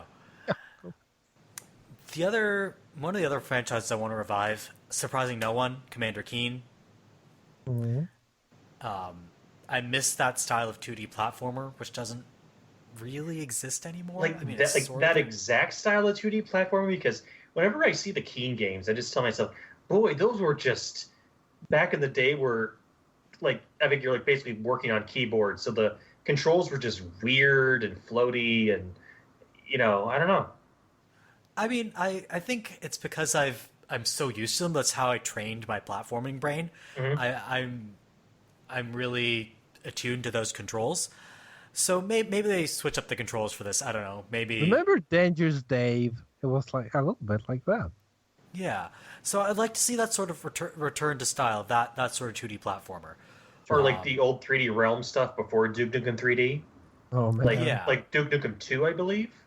It's basically Yeah, Yeah, That's Duke true. Nukem 2 was very similar, but it had I didn't like some of its health mechanics and stuff like that much. I've always really been more of a commander. I'm sorry, Apogee. I'm sorry, you're not technically not 3D Realms, but Apogee. But yeah, Yeah, the old Apogee Yeah, games Apogee. for sure. Yeah. Mhm. That's where it was. A bunch of others I want to revive. Tron, which I'm cheating a little bit because there was an Endless Runner Tron game released last year, I Not believe. only that, there was a Disney game Tron Evolution thing. Yeah, Tron Evolution, which is like this crappy third-person action game, but I want a Tron first-person shooter. I want my disc slinging. I want my awkward first-person platforming. Tron 2.0 2.0. yeah, I heard that was Yes. pretty. I heard that was great. No, it's a- no, it wasn't. No. Oh, it's a No. fantastic game, Are you and science guys high? science is extremely wrong. No, you are extremely like that game wasn't very good. That it game had was some incredible. good ideas, but overall it was kind of boring. I thought it was incredibly fun, and I love the Okay. environments. I like the shooting mechanics. I like that your main weapon is not a gun. When did you play it? When did you play it last? I last played it, I want to say 7 or 8 years ago. Okay, I didn't play it when it came out. Play it again. I can. I have it on Steam. Okay, play it, Wow. and we'll reconvene, and then you will probably say, okay, it's a little bit boring. Merv apologizes for his previous opinions. The podcast. That's never going to happen. I am not an apologetic fellow. Okay. To be fair, I think it's probably possible to make a good Tron game. Sure. Yeah, well, that's why I want them to make another Tron game. So it can sort of iron out the kinks from Tron 2.0. Also, the Tron cycles in that game were pretty good. I remember that. That was pretty good. Yeah. That was a pretty They're good. actually really hard, too. I was Yeah. not good at those. Yeah. But they're fun nonetheless. Yes. Speaking of first-person shooters I want to revive, I want another first-person shooter set in the Command & Conquer universe, like Renegade. I want Command & Conquer Renegade 2. This is not because it's single player, because of the multiplayer. It's one of the few multiplayer modes in the shooter that I've ever gotten into. This multiplayer mode revolved around trying to destroy the opposing team's base, and there's a certain strategy involved in doing so. It's the first first-person shooter mode that I really got into in terms of multiplayer, so I'd like to see that make a revival. It might not that play was a so cool well. idea, right? That was actually a cool idea. It's a really cool idea. That game, I think, if I went back to it now, it would probably frustrate me in some ways. The single player, I mean, but the multiplayer, I think, is still rock solid. Right. In terms of other games I want to revive, let's go a little bit more obscure. Marble Drop. I don't know if you guys have heard of this. It was this old Nope. Maxis puzzle game. Oh yeah. Somebody else remembers Marble Drop. Oh my god, Yeah. yes. Virtual high five, Radio Cat. So the idea behind that game is there are a whole bunch of contraptions. These Rube Goldberg-esque contraptions down which you put marbles, and marbles have to land in the correct colored slots to complete the puzzle. It really deserves a sequel, but that game is from like 1998 or something, so it's never going to happen. It's been like 20 years since the last Marble Drop game. We're probably never going to get a sequel. And finally, last franchise I want to revive, and no surprises here, Jade Empire. I know Kappa alluded to earlier that BioWare should make another KOTOR. I think BioWare should make another Jade Empire. They've made enough Mass Effect and Dragon Age games. I want my crazy medieval steampunk China back.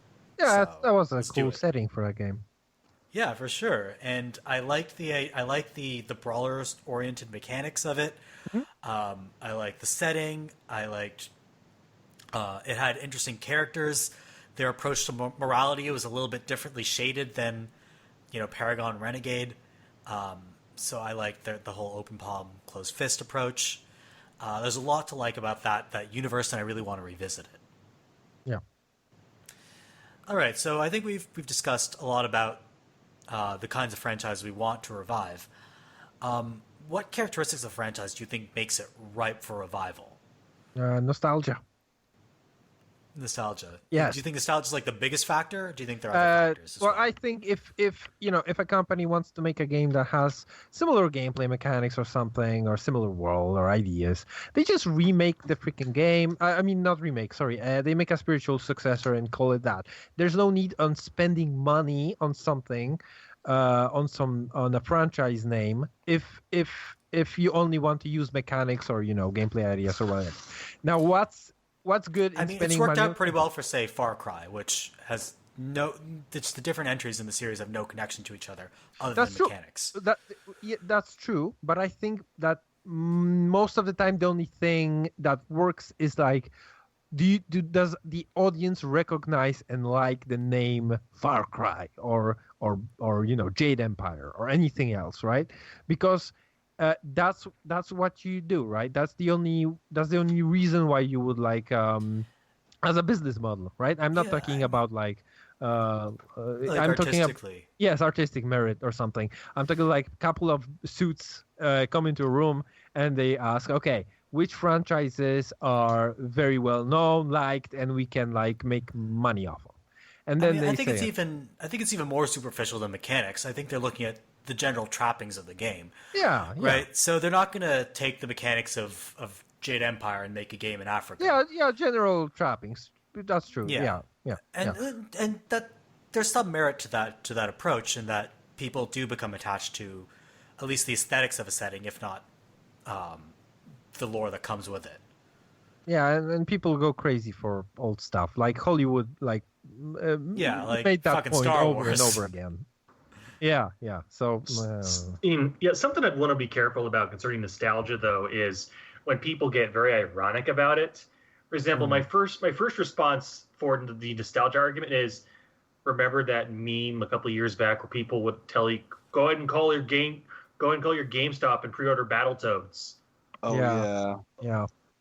And like, do we really need a Battletoads game? No, we don't, which is why Nope. it hasn't been released. No, So- but what?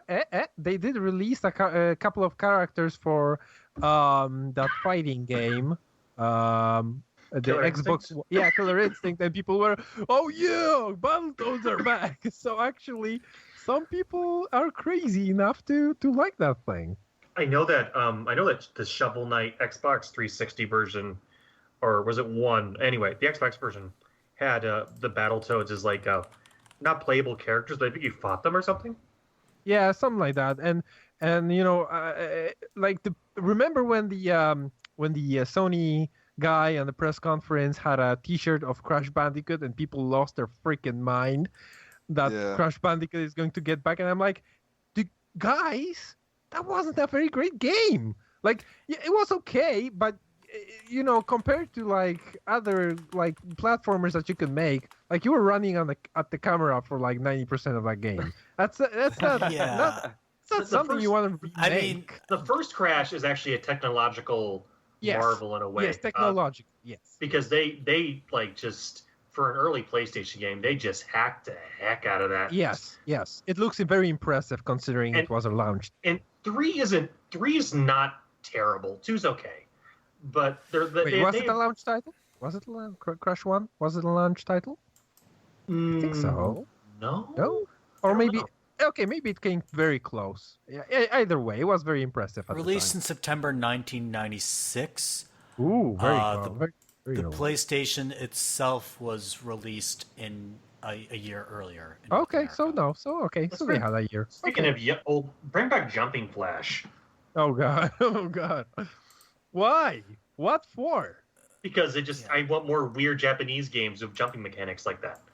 Then we don't have to have Jumping Flash. Bring back something weird and weird. That's what we were talking about. I'm not quite sure why you need to like bring back Jumping Flash. I would like another crazy Japanese character jumping.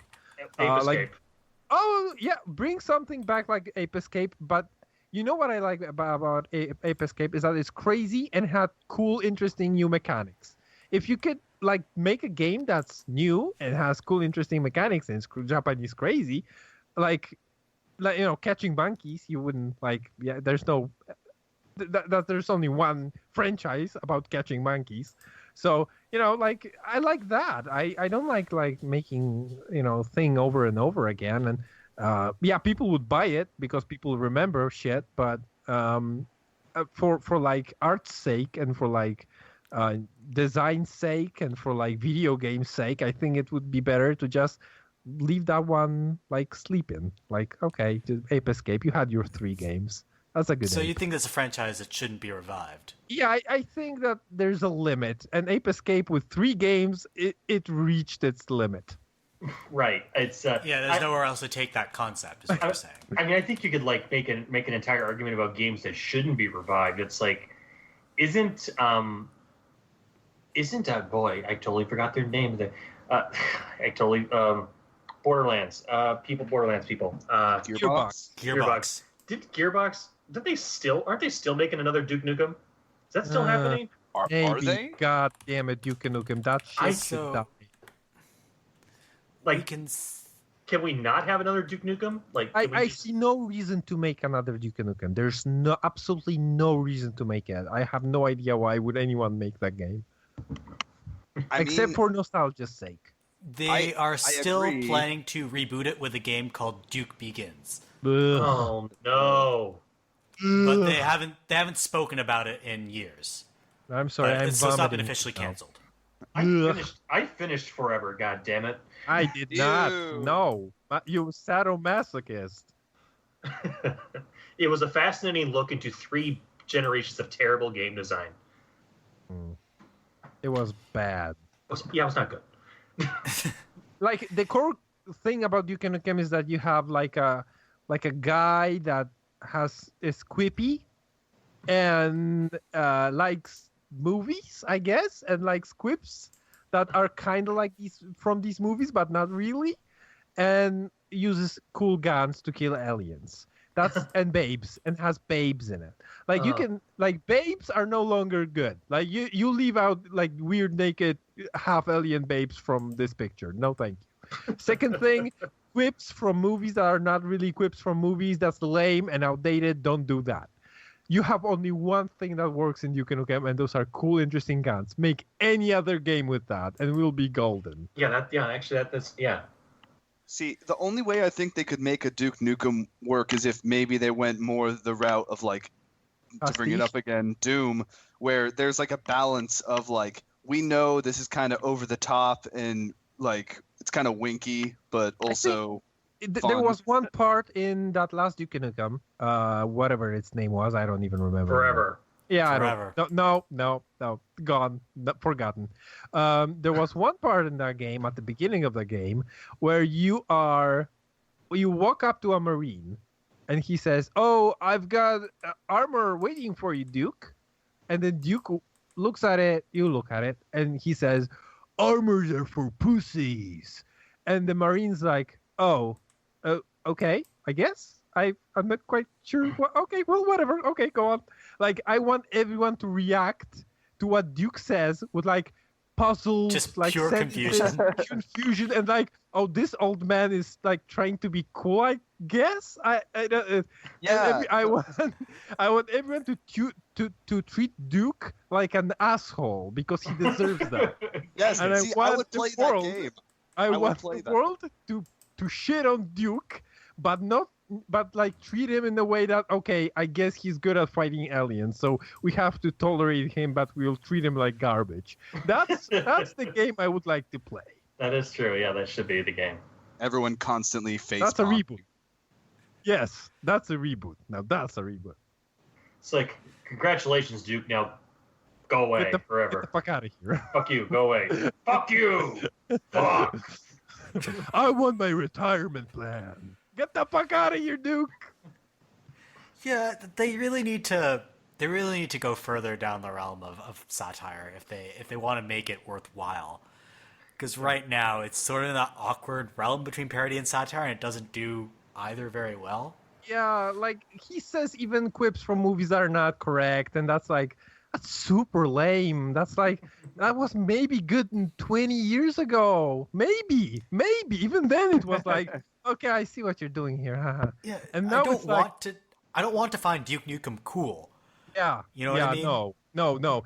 Giving money to women, saying "shake it, baby." Like, that's, how old are you? Like, Blowing out your ass. God damn it! And he's like laughing at at women posters on like he's giggling at them like a 13-year-old. I'm not quite sure what this game is trying to do, what this franchise is trying to do. It was so confusing to me playing that game that I just uninstalled it and threw it in the garbage and lit the garbage on fire and then threw it out the window. That's what I did. Wow. That's great. what- Wait, Yeah. you actually had a disc for it? I had a disc. I don't know why. It was a long time ago. I paid Leave like me 15. alone. I paid like $15 for it on Steam. I paid for it like $10 in a bargain bin somewhere. Yeah, that is not a franchise that has stood the test of time. Oh for sure. no. No, it hasn't. No. Yeah, are there any other franchises that you think are just best left in the cupboard that we shouldn't remove from their Oh boy. Graves. There's plenty probably. I'm mixing A lot of- metaphors like mad here. Yeah, there's plenty of bad games, of course, but man, good games that should be remade. Like even a good game that you think has said everything it needs to say. We Yeah, don't need to Apex make Cain, another that's one. for sure. But Wow. yeah, Oh God. yeah. Man, that's a Yeah. toughie. I would have to think about that a while longer because I would have to actually look at my good old games library and say, oh yeah, that game that probably wouldn't fly anymore today. Like there's some probably culture things that we evolved past and like sexism and like weird racial things probably. Carmageddon. Well, apparently not, Postal. considering Duke Nukem Forever. Yeah, that yeah. I was gonna say Postal, but yeah, that would be. Oh, Leisure Suit Larry, I think maybe we Oh no. yeah, maybe we should say they goodbye keep to trying to make new ones, and nobody buys them. There's a good reason. For good reason, yeah. Yeah, that last game. Well, not the Kickstarter one, but that last game before that was embarrassing. that. Yeah, it was just embarrassing. It was just like facepalm embarrassing. Like there's a lot of franchises that just like you could do something with, but the core of this game is just like skeevy, stupid shit. Like that doesn't work anymore. Yeah, you can't just make a game based on skis anymore. It doesn't work. Yeah, we can put skis in some of the games, but don't make a whole game about skis. That's our, Yeah. There's a Like- lot of skis in that new game Steep, right? exactly. Yeah, I forgot about the secret mode where the strippers go snowboarding. You know what I think? I think that Fallout does a good job of it, right? Because of reimagining everything, and it reinvented itself with Bethesda, and that's cool. But there's a part of Fallout 1 and Fallout 2 that I think that some of the games from the 80s and 90s like had a lot of, including Duke Nukem Forever, like jokes alluding to nerd pop culture and stuff. Like I can't imagine that ever coming back. Like that's Like, reference humor has sort of fallen out of fashion in video games. yeah, like especially when you're like in Fallout 1, you're just walking across and like, oh, it's Doctor Who's TARDIS, or like, oh, it's like the Knights Who Say Knee, and I'm like, oh shit, that. So that was Retro City Rampage, which I never played, which apparently was yeah. terrible. Yeah, because of those references. Yeah, that was Yeah. really bad. You have to. Be I mean, that more game was soft- made for the sole purpose of nostalgia. I know, but it was like filled to the brim with it, and in not a funny way. And It it's- was also yeah. released on like 15,000 different systems. It's like on everything. yeah, there was enough. Yeah, I own it for yeah. some reason. I don't recall ever buying it, I but think it's it was in a somewhere in my Humble Steam Bundle or library. something. Yeah, I got Probably. it in a humble bundle for 3DS. Yeah, that was that was a lot of that. I didn't know there were console humble bundles. Yeah, Yeah. they've had two Nintendo ones, I think, and they've been pretty great actually. Oh wow, it's nice to see that they're expanding their horizons there. So we've talked about franchises that we want to see revived, franchises that shouldn't be revived. What about franchises that you think are likely to be revived? We got a couple here. I think for sure F-Zero makes a comeback on the Switch. Nintendo, they can't just stick with what they've got. They've got to drag up some more out of the vault, and I think F-Zero is primed for a comeback on the Switch.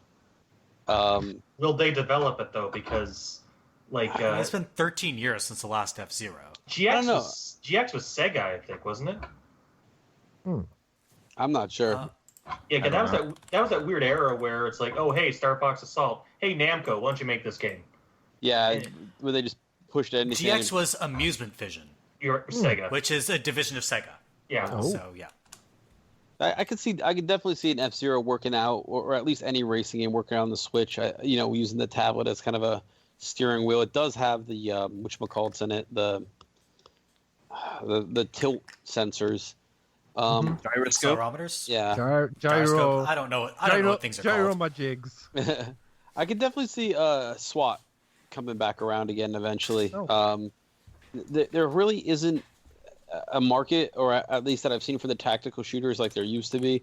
There's been a couple here and there. Rainbow Six Siege really didn't hit that niche spot that I think that most people expected it to. So I could see SWAT coming back around, and maybe the Rise of Nations, Rise of Legends. I don't really know what those were. Not quite RTSs, not quite Civs, not quite World Builders. Something kind of in between.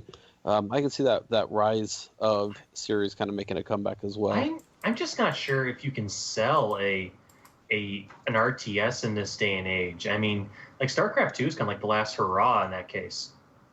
It depends. I mean, everything comes back in cycles. I mean, The latest Homeworld sold pretty well. Daughters of Karak? yeah, I think it's called. I mean, like, people, who'd have thought that people would be buying old, Baldur's Gate style RPGs in 2016, 2017. Right. So, I mean, I could see RTS is always poised to make a comeback. They just got to figure out what they can do to separate it from MOBAs, because right now I think most of the brain trust that would be making RTSs is making MOBAs now. And I think MOBAs have hit that saturation point, and people are just getting sick of shit of them. I hope they get sick of shit of them, and I hope they're never made again. Well, yeah, down fuck with MOBAs. MOBAs. Fuck them. Fuck MOBAs. There was a Lord of the Rings MOBA that like nobody played for some reason. They made it for like Xbox. Like, why couldn't that have been? Because nobody's heard of it. Yeah, but I didn't know that existed. But people have heard of Battle for Middle Earth. I mean, if that would have been Battle for Middle Earth 3, I mean, I bet you more people would have played it than played that shitty MOBA. I would have played that. Yeah, Lord of the Rings had some weird ass licenses. I know there was like a PS2 RPG that was basically the Final Fantasy X battle system or something. Yeah, it was actually the combat and itemization was really good in that game. It's just that you played as like not Legolas, not Aragorn, not like basically Right. like it was all just you ran around and did stuff while the other your goal in that game is to basically be a distraction. For like the rest of the movie characters to go do all the cool stuff, you're just running around being a distraction. I mean, there's a lot of weird, like War in the North was weird. What was that other one? Like, they didn't really know how to use that franchise at all. They should be pumping out Lord of the Rings games almost, with a regularity, but I think people don't know what to do with them. EA's had a lot of clunkers with that, but I mean, I could see instead of a MOBA, if you went with the Battle for Middle Earth 3, that was a much more fun game to play. Did a lot more cool stuff than any knockoff MOBA is going to do. So I think as MOBAs start to die out, I think that's when you start to see, people kind of get away from that whole genre. Yeah. Speaking of, to go back to Rise of Nations, seeing that revived might actually be difficult because I believe it was It's Big Huge. owned by Big Huge, which is bought by 38. Yep. And then since they acquired the rights, who knows what will happen to them. According to Wikipedia, they were sold at auction to Microsoft. Yep. So it's up to Microsoft to do something with the franchise. And if they have their hands full with RTS like Halo Wars, I don't know if they're going to release another Rise of Nations, but we'll see. Yeah, Rise was a weird... I mean, I know we're talking a little about RTS, but Rise wasn't quite an RTS. It was somewhere kind of in between, You focus a lot more on your city and your tech and your building up than you really did the actual combat, at least as I remember it. It was much more turtle-friendly if you're as an RTS. Yeah, which is good, because I find RTS is sometimes a little too fast-paced for my tastes. Well, I have 3 game franchises that I think may be revived somewhere, sometime. One of them is Populous, which I think it's a well enough known game. Like people know about Populous, and if another God game ever comes back after that fiasco with Peter Molyneux, then Right. Yeah. I then think it Molyneux might be might Godus. something like I think Molyneux is the problem Yeah. there because he just kind of like he poisoned the well for a while. yes, but I think that can be revived and be cool and have a name that people recognize because God games kind of died out, and I think they can be brought back because they're fun. It's fun in Populous to like create volcanoes and shit, and we have even better displacement stuff in the game. And there was this game, it was I think called Dust or something like that. From Dust. From Dust, That was Eric Chachi. Yeah, it was like it was very impressive in its tech, like fluid technology and stuff back then. It was cool. So I think that may be brought back. Not quite sure how that would work, but possibly. Second one, also not very likely, but I also like to dream, is Alone in the Dark. That had a couple of revivals. Like I think it had like one one in like 2000s, I think, and one in like 2010 or something, 2008. Yeah, it was about 2010. 2015, actually. Oh. They made another Alone in the Dark game. Shit! Wow, really? But it was panned. Oh my It was god, called, that's it was a called shame. Illumination, and Yeah. it was widely considered one of the worst games of 2015. I've never even Fantastic. heard of it. So I was right. It came back, but it was abysmal. So there you Oh, go. That movie was abysmal. Yeah, that was abysmal too. I think that you could do something with Alone in the Dark. It has kind of like a weird feeling to it. Those old games, like, it's kind of Oh. like Resident Evil, but I think it's more adventure-like. And Yeah, I agree with that. If you would have told me 20 years ago, whatever, that Alone in the Dark would be getting made and you'd still be getting new Resident Evils, I'd have been surprised because I always thought Alone in the Dark definitely from its roots started out as a better series. yes, I think it's more complex and interesting, and like I love Resident Evil, but I think there's some meat to and a corner of the market that Alone in the Dark can sit safely and prosper. So I'm not quite sure why it. Hey, if you want to play the new game of the series, it's got an 18 on Metacritic, so you know it's quality. But they probably Wow. fill Yeah. that with like that's the problem. They probably fill that with like shooting and like action, and that's not what that original game was, and that's not why it was so cool. But whatever. Okay, never mind. Like people until like these Kickstarters were just afraid to like market these more older games. I mean, like how many like kind of go back to there, but I forgot how many publishers passed on that Bloodstained game, that Igarashi joint, the Castlevania guy, until the Kickstarters kicked in. Yeah, but with Alone in the Dark, unfortunately, someone has the rights to it, so they will suck it dry until they can no longer make bad games with it. So, fuck them. So the last game I had. Sorry, yeah. No, I'm sorry. I was thinking out loud. I'm thinking, boy, there are actually some Sony franchises that need to stop making games, and like the first one that I brought, I was thinking about it as we were talking about it. Like, does anyone want to play that new God of War? No. No, I never wanted to play the first one though. I'm curious. Actually, it looks different enough. I don't know. I mean, I will play it, but I'm not a big fan of God of War. That's not the draw for me. If I see a gameplay thing that interests me, I'm going to play it. But I just kind of laughed. I laughed really hard at that E3 showing. It was just so over the top. Kratos is a dad now. Oh, wow, great. Like, what is this shit? Yeah, whatever. Anyway, I'm sorry. Go back ahead. I'm sorry. Oh yeah, okay. So the last thing is TIE Fighter, Star Wars TIE Fighter. I think that people love those old games, and Star Wars is a big thing. And I think that Disney can actually hire someone to make a competent one of those. That's kind of it will probably be more arcadey. But if somebody comes out with a new TIE Fighter, I bet you that thing will sell like gangbusters. So it would probably happen. I know that they would prefer to like include that in like some kind of a Battlefront thing, like, oh, you can fight in space now, but that's not true TIE Fighter. I think if they came out with TIE Fighter, that would be awesome. Did Battlefront do well at all? Like, I don't know. It did okay from what I've heard. It did okay. I was gonna say the online community just plummeted like very quickly. Yeah, Right. but they're making the second one, so I think they were happy with the results of the, Yeah, I not feel having a like- single player really killed that out the door. So that's probably my 3. I don't know if they're going to make any of these, but I think that TIE Fighter is definitely the most like lucrative. Like people love those space flight games.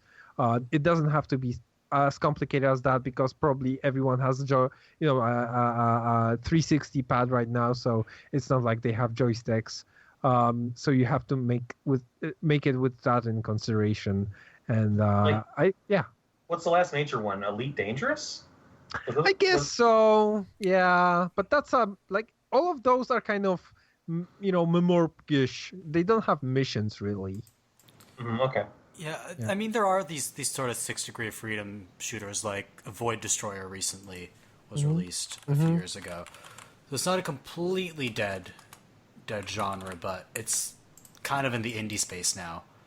Yeah, I think it definitely would be okay to like revive it. And knowing Disney, they like to like pump everything. Like they want to like exploit everything. Did Disney kind of jump away from the game development thing after Disney? Yes. When they shut down Infinity, yeah. Yeah, Disney's basically no longer in game development. They basically just say, okay, who wants to make this, and companies say, oh, which is crazy because if you think about it right now, Disney holds the rights for everything Marvel, everything Star Wars, and all the Disney franchises. Why do they not have their own game studio, right? Like, Yeah. Whatever. But I think it's easier to outsource things than have your own team because it would have to be enormous to like have these have all of these franchises and have a team working on all of them. You know how much money that takes? You just like outsource They're that Disney. shit and you just outsource that shit and collect the money. Ladder LucasArts was weird. Yeah. Man, some of those early LucasArts games so good. I wish they made something with all of those, man. Like Loom. Man, I just want to see another Monkey Island. Yeah, Monkey Island, Indiana Jones adventure game was pretty good. Like all of those Star Wars games, man, all of that's some good stuff in there. Probably none of those are getting revived though, because Disney's just interested in sitting on the properties so other people can't use them. I think it sells some of its properties to other people, makes some Star Wars games. I do wish Grand Fandango would have aged better, but it didn't. Yeah, it didn't. Like the puzzles are so awful in that game. Yeah, the puzzles are awful, but the world is so good. Oh, exactly. Yeah. Yeah, you powered through it. Just sticking on Marvel and Disney for a second. So they outsourced the Marvel games to Square Enix, which to me is a weird fit. I mean, I did have that one good. I mean, I just don't know if I can really think of many Square Enix games that fit that mold that Marvel games kind of dwell in. How about Hitman, but instead of Agent 47, you have Thor? How about that? Well, actually, speaking of... What's that? Sorry, I was mistaken on something. Never mind. Okay, I was going to say, yeah. All right, go ahead.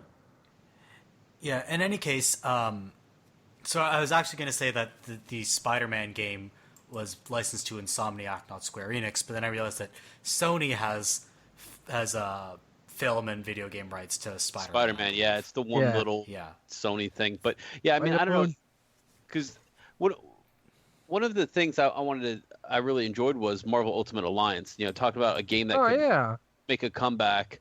That style of game where it's just drag and drop. Like think about all the Marvel heroes you've got out there in different forms of media now. Like how cool would it be to play Luke Cage next to Logan from the movie now or whatever in a but that game exists though. It doesn't Marvel matter. Heroes, yeah. Yeah, Marvel Heroes. Yeah, but Marvel Ultimate Alliance is a totally different. I mean, as a Yeah, brawl, I agree with you. feels- It's in this style, like it also feels like one of those because of the name. Also, yeah, it's inspired and all that. But the Baldur's Gate Dark Alliance games, and then Champions of Norath, and all of those games on PS2 that came out that had these top-down kind of like Diablo style. And the analog sword swinging, boy, that was Yes. something. Yeah. So a lot of cool ideas, and I agree that would be cool. Yeah. Yeah. So you know one franchise I think might actually be revived? Prince of Persia. Oh yeah. Yeah. So they haven't made a game in the series since 2010. Mhm. But before that, there was the 2008 game, which was all cel-shaded. Yeah. And before that, there was the Sands of Time trilogy. I am so bummed that people did not like that 2008 game because I really wanted to see it succeed and see the rest of the story. Oh, it's a goddammit. gorgeous Yeah, game. it was great. It's I loved extremely it. repetitive. Yeah, I really Yeah. liked it too. And people were like, "Oh, you can't die in this game. It's so dumb and easy." I'm like, "That's I not mean, the reason that point game of is the dumb is because it's game." hella repetitive. Yeah, But- it is, but it's fun and it's yeah, nice and to It look is at. fun. It's got a great place to explore. It's like it's fun. It's Yeah, Yeah, I agree. and the aesthetic is gorgeous. That's why I'm surprised there hasn't been a remake of it. I mean, or just a continuation series, because Ubi seems to be, kind of on the churn 'em out train. Whether it's oh yeah, whether it's Assassin's Yeah. Creed or Far Cry or whatever. It seems that one slipped off the radar. Maybe got too similar to Assassin's Creed for a little bit, but I think the main issue there is, if anything, it's anything they could try to market it as an Uncharted competitor. Think about how much Uncharted cribs from the Two Thrones. yeah.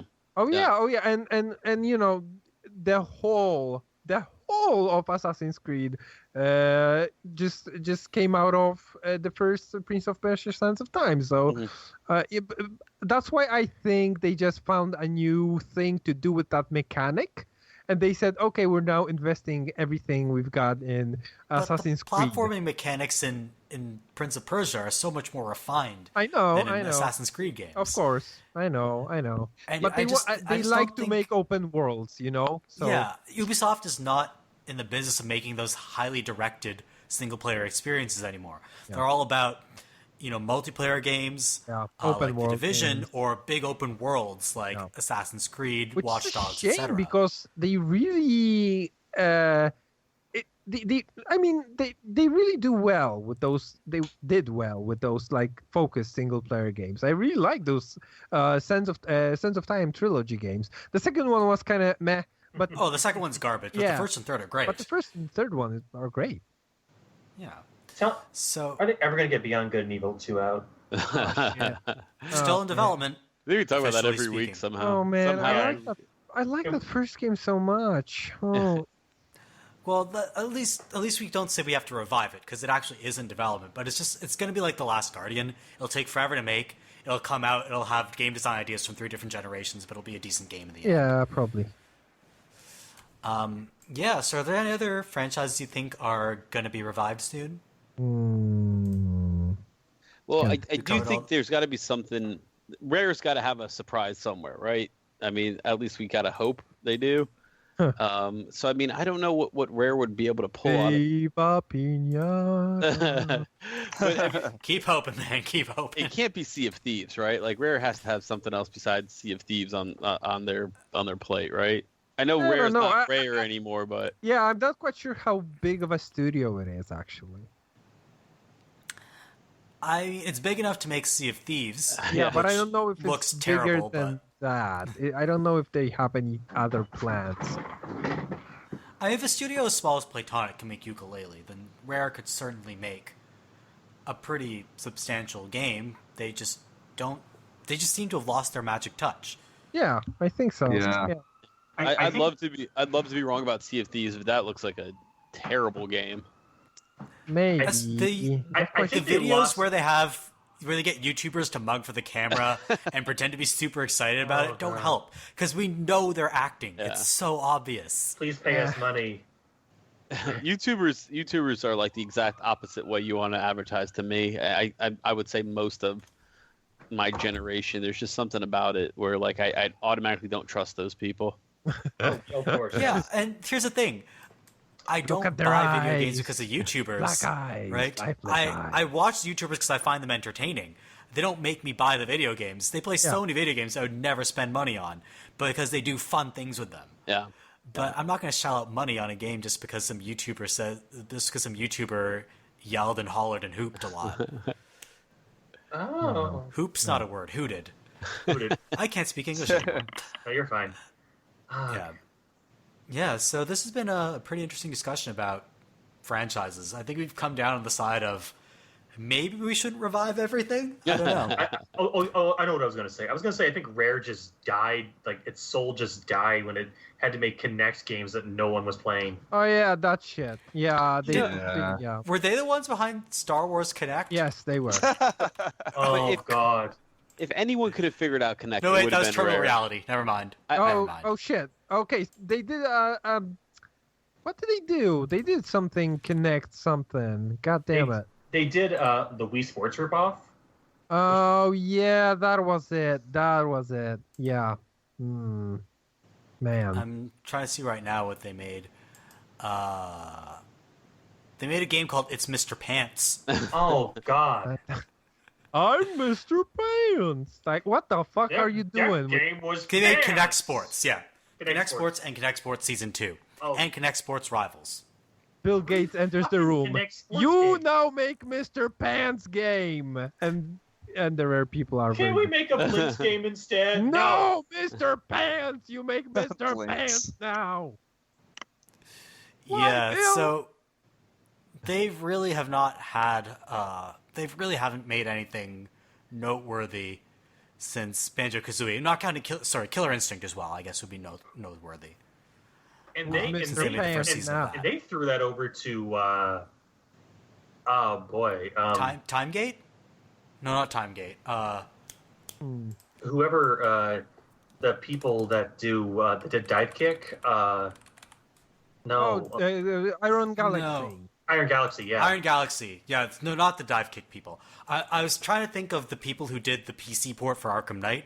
That is Iron Galaxy. I was confusing with Galaxy Timegate, who worked on Aliens Dave Colonial Lang. Marines. Sorry? I was gonna say Dave Lang. Dave Lang. It's the Dave Lang company. Yes, it's the Dave Black. DL. Right. So yeah, Rare has seen better days. Yeah, I don't They're not think really they should doing make anything a lot worthwhile of anymore. new franchise. I mean, they should make new franchises. I really think that the only thing that we benefit from seeing existing like old franchising being brought up is like, oh, nostalgia, and that's pretty much it.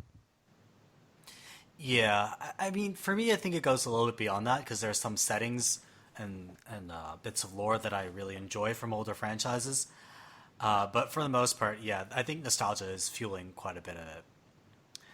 I actually thought Link Between Worlds did a really nice job recomposing that Zelda 3 world.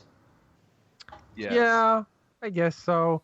I mean, but you look at the Star Wars franchise, like you explore too far beyond what the original trilogy had to offer, and you can see the boundaries of what that world can offer. So I don't think like exploring too far out of like, okay, these two games that we've made, like sometimes a concept is just a concept, and then you can't do too much else with it. Like, I think you have to experiment at some point, and if you have to experiment with a franchise, why not make a new one? That's exciting. It's more exciting to make a new franchise, Right. More exciting, and more less exciting to investors. Yes, of course. That's the business Which side is of it. unfortunately Yes, how of course. things get made in this Yes, business. yeah. Yeah, so I think it's been an interesting discussion about reviving franchises and digging back into gaming history and seeing what we'd like to see or what might get revived. Any final thoughts? Franchises are good. Franchises are good. That should be the title for this episode. Sorry, Radio Guy, I go was ahead. gonna say, I think, like me personally, I think that like if they're gonna bring something back, as long as they have a solid idea behind it, like go wild. I think like Doom kind of proved like you can't really count something out just because you think it's past its time. But I think Yeah. I think Quake 4 sort of kind of hit the gears on Doom being any good. But then again, the Wolfenstein redos were pretty good too. yeah, Yes. Yeah, Yeah, New so- Order was really good. I know, not to open ball back up, but sometimes a game can be ahead of its time too. Do you know what I mean? Like, I'm not saying Doom was ahead of its time, but there was ideas in Doom that they never got to really put in there until recently. So yeah, That's I true. think sometimes when games get a re-release, there's ideas culled from the original release that never made it in because of time or constraints or things like Technological that. constraints, Yeah, yeah. that always come back around. If they get a good remake, they can finally do everything they wanted to do. Sure, but Definitely. maybe we're too positive here, and maybe franchises are actually bad. We don't know. In the end, the conclusion is uncertainty, which is As exactly where we always. started. It's the human condition. Yeah, it's just a cycle of not knowing what's coming next. So yeah, But thank we you do guys know for that next time, the next episode of this podcast will go up, so we're certain of that. How mean- do you know that for certain?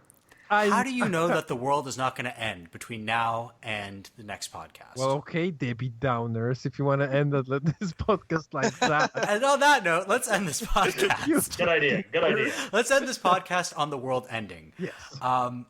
So just to let you listeners know, if you'd like to keep up to date with us, we have a What website. if the world was going The world's They ending. still have like 5 more days to keep up to Okay, date with okay. us. Listen to our old podcast as the meteor hits us. Would that be great if this podcast just ended with a giant explosion? shit. Yeah, so we have a website at avocadogamescast.wordpress.com, and each episode is up on there. You can also get the podcast feed from there for use with the podcast app. You can also subscribe to us on iTunes. Yes, we are on iTunes now. Just search for Avocado Ooh. Gamescast. Yeah, we're on iTunes. We're This is certified iTuners. yeah, this is the real shit, guys. Yeah. We made the big time. And based on the Resident Evil 7 discussion alone, it's going to be an explicit tag. Oh, yeah. I actually explicit tagged every episode. Especially, there's one episode that just got really, really vulgar. I forget which one it was. I was just like, we have to explicit tag all of this shit. Was I on that one? Maybe I was. believe you were, and I believe it was mostly your fault. Yes. Anyway, thank you guys for being on this podcast. This is a really fun discussion. yeah. you. Thanks for having me. Thank you. All right. Good night, everyone. Good night. Thank you for listening. Good night. Good night.